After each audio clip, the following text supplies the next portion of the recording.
Alright folks, we're back with another how-to video. Now we just want to explain why it is always important to remove and reattach the horns on a pronghorn. Now it is important to understand that pronghorn are very unique in comparison to deer, elk, and moose. They don't actually have antlers and they have horns, and they come off in the form of a sheath. They're actually the only horned animal to actually lose these horns on an annual basis. On the top of the pronghorn skull, there are two bony structures that stick straight up. These are what hold the horns on. In between the inside of the horn and the outside of the bony structure, there's a flesh layer that is important to be removed. This is what will cause odor down the road.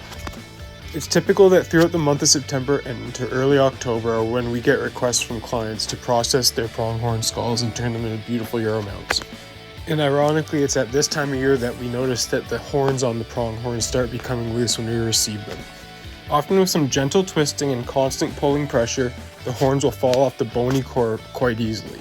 If the horns are being stubborn and not ready to come off by hand, you can heat up some water to about 50 to 80 degrees Celsius, flip the skull upside down, where only the horns are submerged in the water, and let that sit for about an hour or two.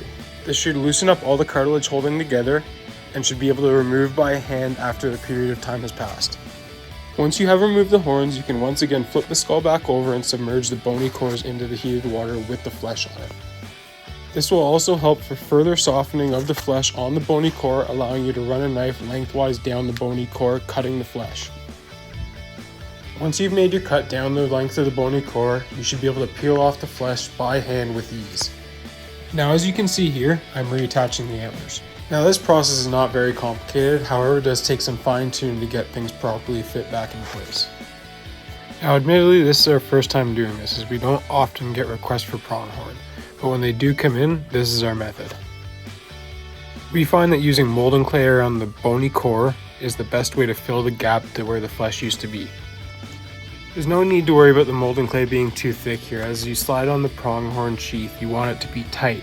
You want it to push that molding clay down towards the base.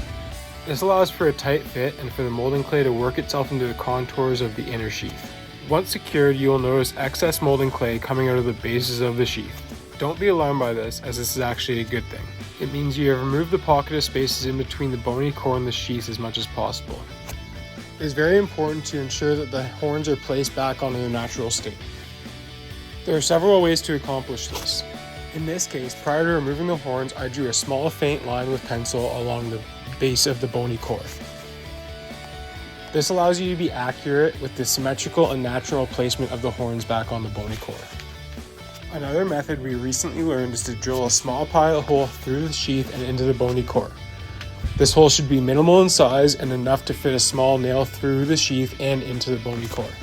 This method proves to be very accurate and allows you to place the horn back right to its natural state. Once you're happy with the placement of your horns back on the bony core, you want to ensure that you trim the molding clay from the bases of the horn. You can accomplish this by using any given knife to trim up the base of the horns and cut off the excess molding clay. Once you have trimmed the excess molding clay from the base of the horns, use your finger to press the molding clay up into the cavity of the horn. This will allow for a natural appearance as well.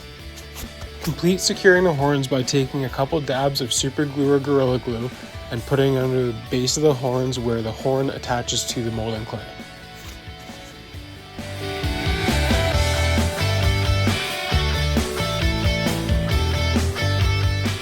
Now that you've secured the horns back onto the skull successfully, to ensure a clean product it is important that you get a wet rag and wipe down the horns.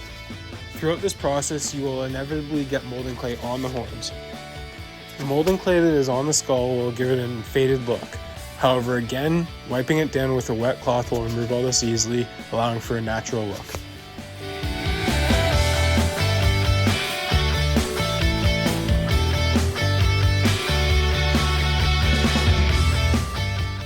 Despite the molding clay doing a good job of securely fastening the horns back onto the skull, the super glue adds insurance.